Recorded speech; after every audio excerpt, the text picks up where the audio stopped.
the 2022 rookie class. How's it looking right now? Now, I always say I don't start watching these rookies until after the season. I'm too more than knee deep. I'm literally ear deep in regular football. I can't put the time in that you nerds put in college and NFL. Regular football. College doesn't count.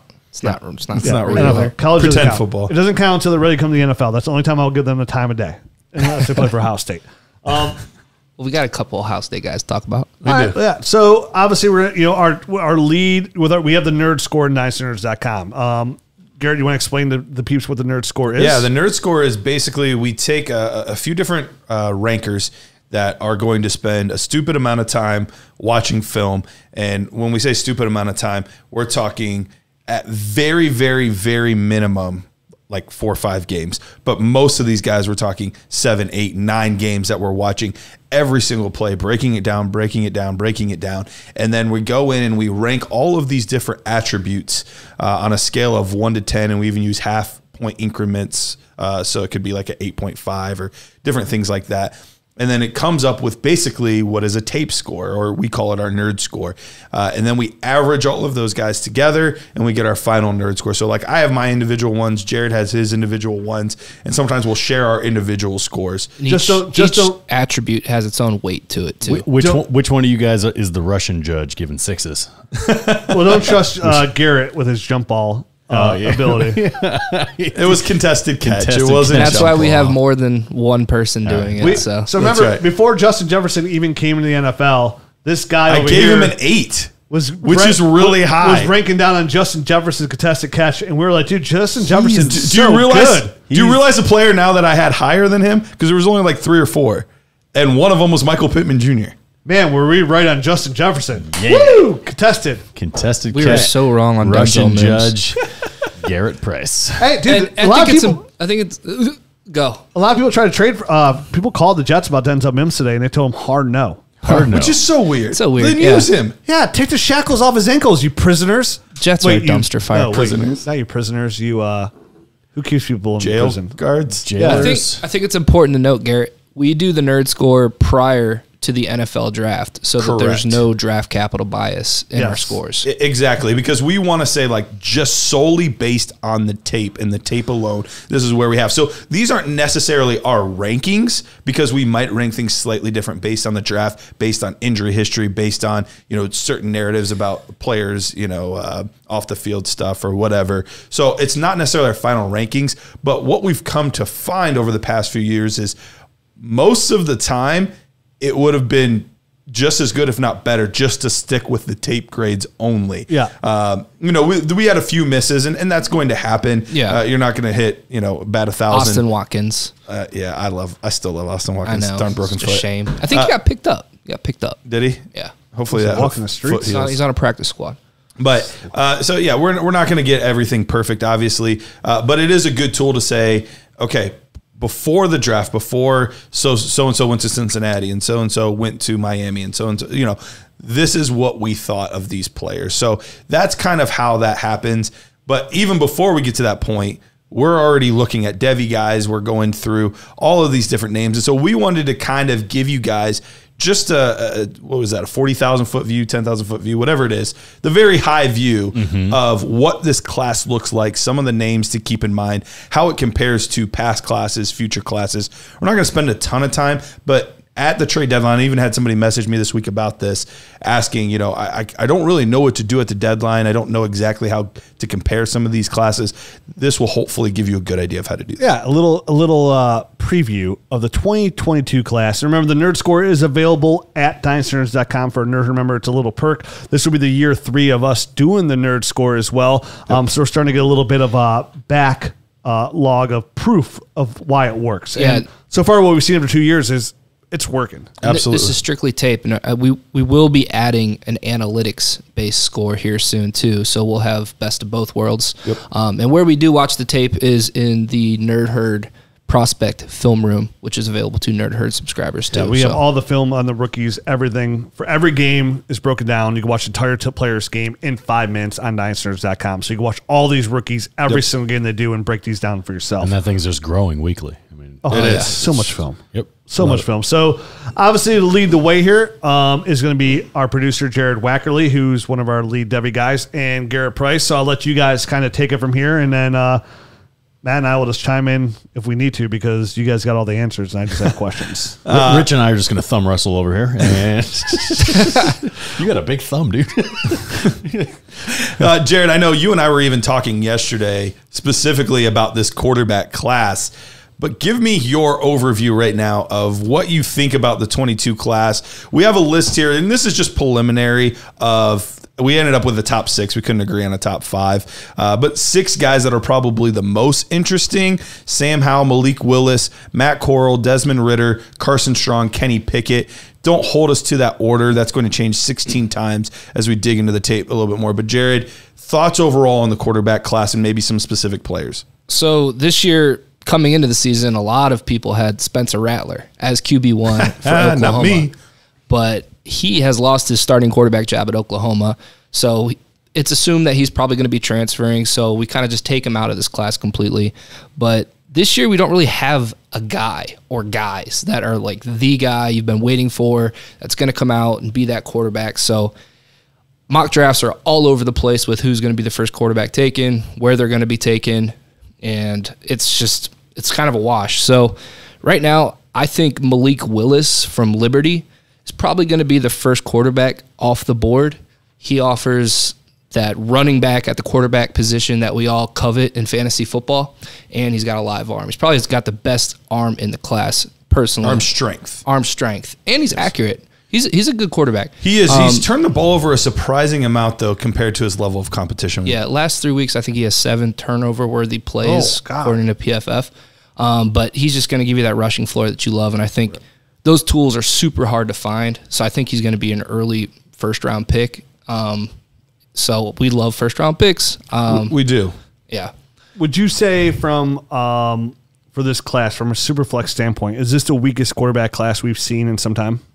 It's definitely the weakest at the top. Absolutely, for sure, because we've had Trevor Lawrence and Justin Fields and Zach Wilson last year, and Treylan, like all those guys. We had Joe Burrow and Tua and Herbert. We had even Kyler Murray. We were pretty high on. We liked Haskins, but obviously that didn't pan out as well. But and not all these guys are going to pan out typically. But we've had several very strong classes in a row, and even before that, then there was the Baker and Josh Allen and all these. So we've had so many good classes where if there wasn't a clear-cut one, there were 2 or 3 guys that were worthy of going towards the top. Here, I would argue at this point, based on what I've seen, and I'm not a quarterback guru, but there's nobody that I would feel good. If I'm an NFL team, there's nobody I feel good about taking in the top 10, let alone number 1 overall. So, Jared, this is always how you look at it, and this is very much so how I'll look at it, especially this season. Whatever the draft ends up saying is probably where I'm going to be ranking for the most part. If Sam Howell's the top quarterback off the board, or Matt Corral, or whoever it ends up being, Malik Willis, that's probably going to be one of, if not my top guy, because right now you could tell me any one of these guys goes, one goes 15th and one goes 20th and, whatever, and I'd believe you. And you could tell me that the same guy could be in the 3rd round, and I would believe you. There's so much that goes into evaluating the quarterback position. I don't like to spend too much time from a guy that's evaluating from my computer desk at home. I'll look at these guys and wait to see what the draft capital says, but we're not in meeting rooms with them. We don't get to pick their brain. We don't understand exactly what they're asked of in their current offense that they're in. So it's so hard for us to say who's going to be a stud in the NFL. It's so hard to predict how things are going to play out. What coaching staff do they go to? Do they go to an Adam Gase situation? All that kind of stuff. So I just want to know who's going to be a first-round pick, see who the first-round picks are, because obviously they're going to get the opportunity earlier than the others, and make my decision at that point. And I think Malik Willis is going to be a first-round pick, and he's going to give us that rushing floor that we want. And I could see Philly, they're probably going to have 3 top 15 picks this year. So I could see them replacing Hurts with one of these guys, and I think Malik Willis offers a bigger arm. He's better on the ground. He's way more elusive. He's faster, I think. So I could see him going there. Matt Corral is a Heisman favorite. I think Kenny Pickett and him. Kenny Pickett's a late riser this year from Pitt. And he's a guy that you've been high on for a while. Yeah, I've been talking about him for 2 years now.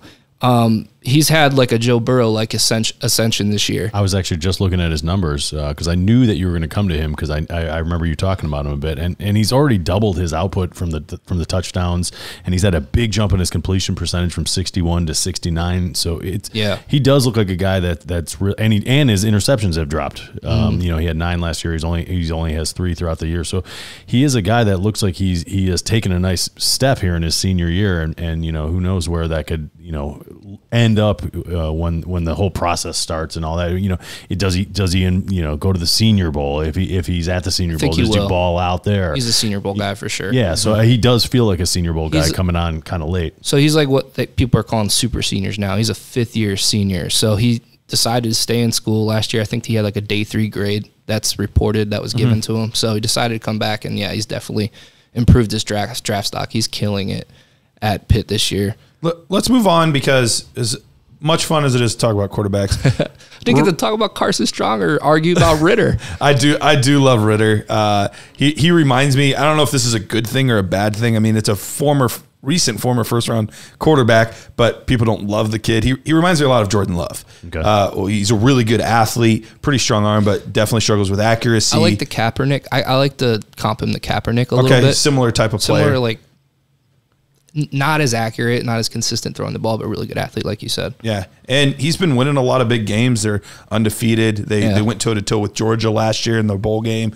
They beat Notre Dame. So he's done a lot of impressive things so far, but there's definitely some legitimate accuracy concerns in his game. Where are we at on time? Are we 55 minutes. Okay. All right. We got a little bit of time still. Yeah, I mean, we could always spill some of this over into the Nerd Herd episode as well if we're going a bit too long. Let's touch on the running backs here real quick, because it's, this is the funny part about this class is usually at least at 1 or 2 positions, it's like clear who the top guy is. At all of these positions, it's still very up in the air. I think wide receiver is the closest to consensus. But would you say wide receiver is clearly the strength of this class? I would say so, yes. Yes, 100%. Yeah. Okay. That's what all the mild things I've been looking at on the outside. Everything says like all the top grades are all on the receivers. Exactly. I think this is going to be a year where like super flex tight end premium leagues, where you would typically get that like bump into the second round of some of these running backs and receivers. I think there's not going to be as much of one this year because the quarterback class and tight end classes are kind of down as far as like top heavy goes. Yep. So you're definitely going to want an earlier pick if you're trying to get one of these really good receivers.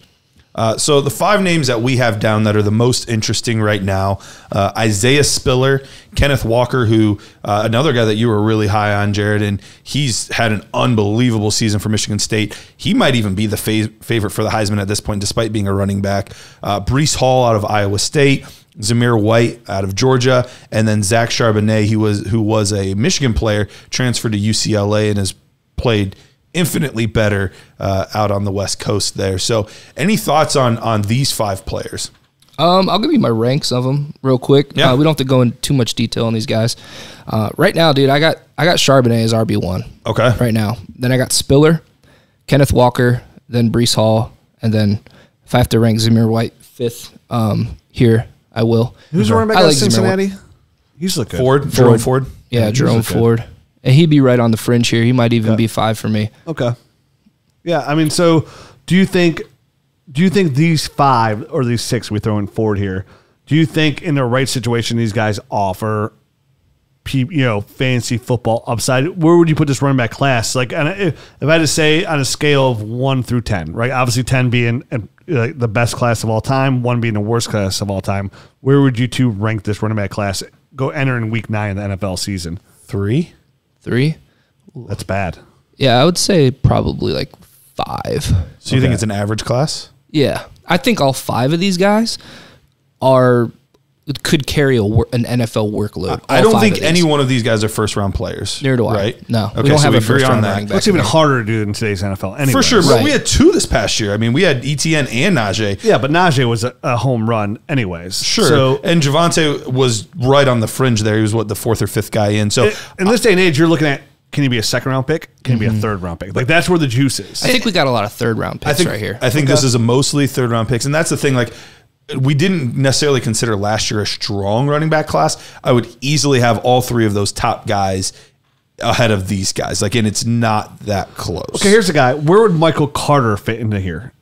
Because I like Michael Carter coming out. Knowing what we know now or as a prospect?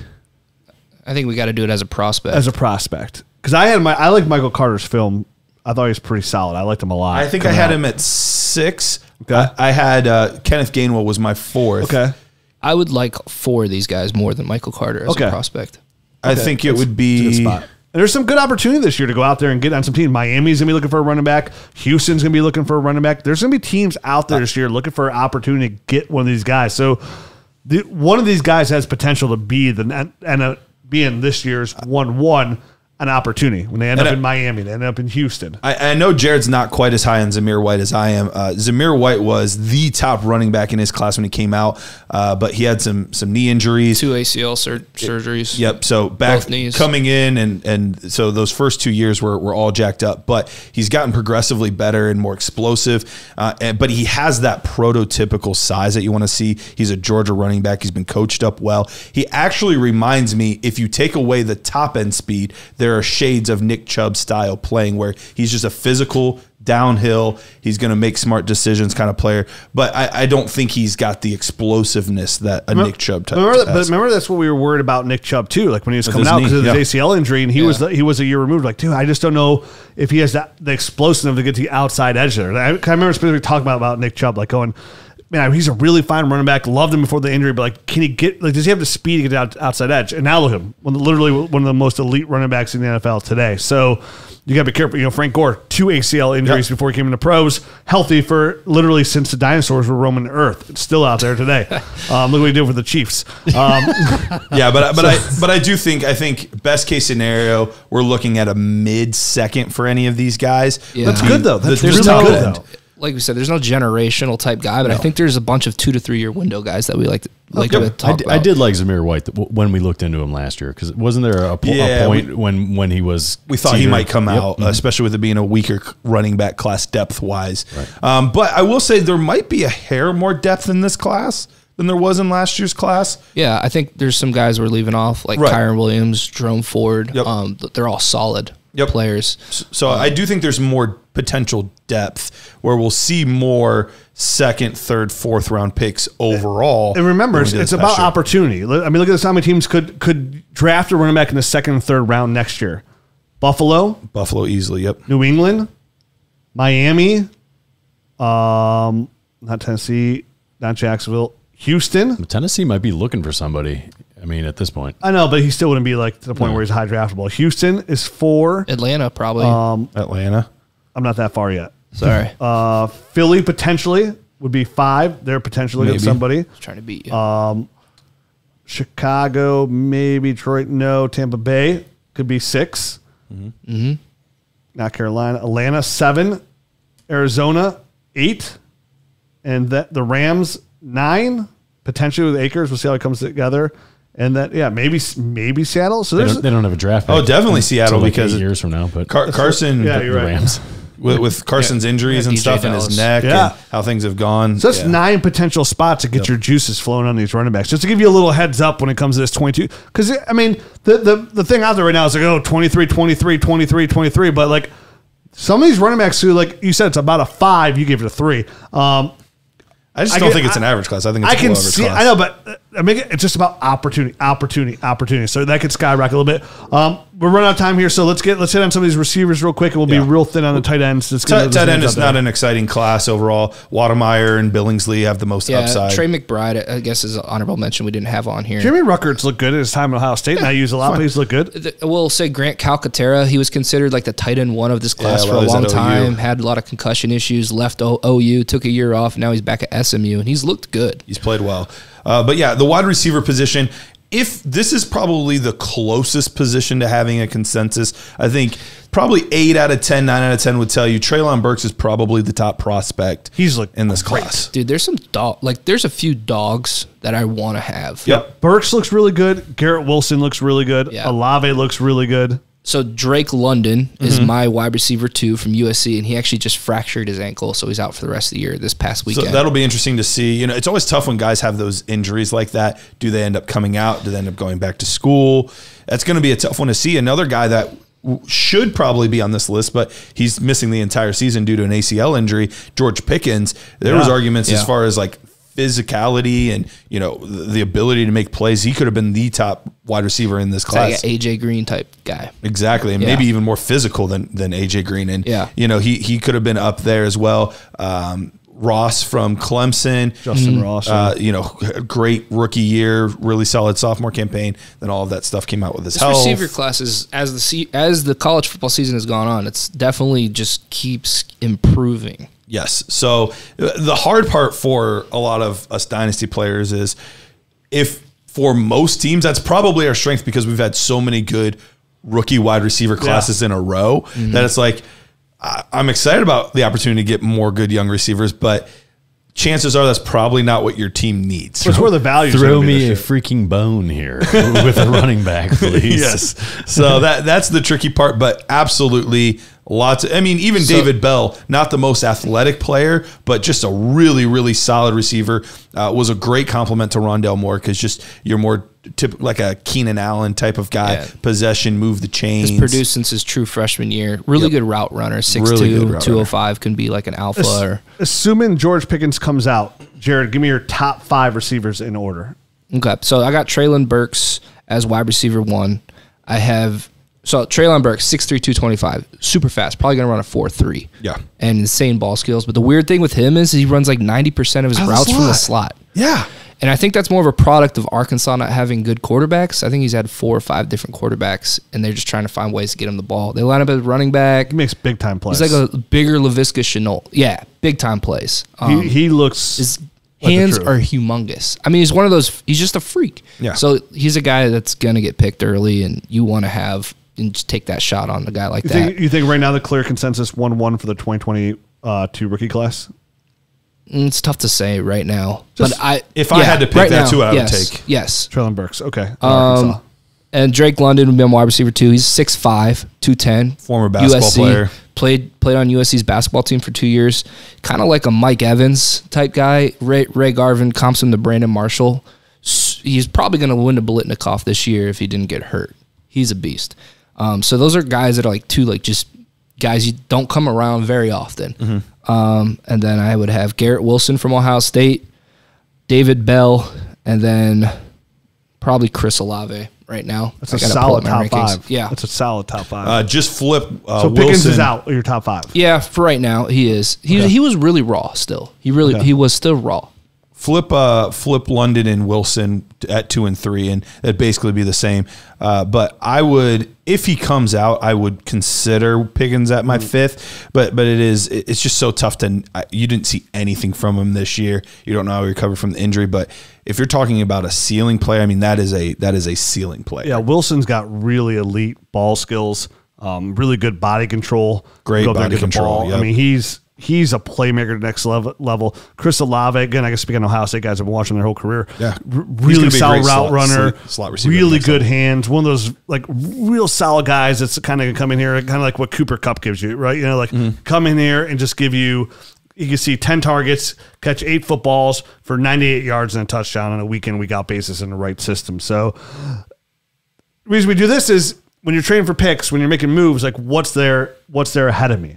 Sounds like the 22 class offers some potential here. You know, obviously if you're in super flex, the value might be at receiver and running back this year. But hey, as long as you're giving me talented players, it all works out in the end. You mentioned there's been a good influx at wide receivers.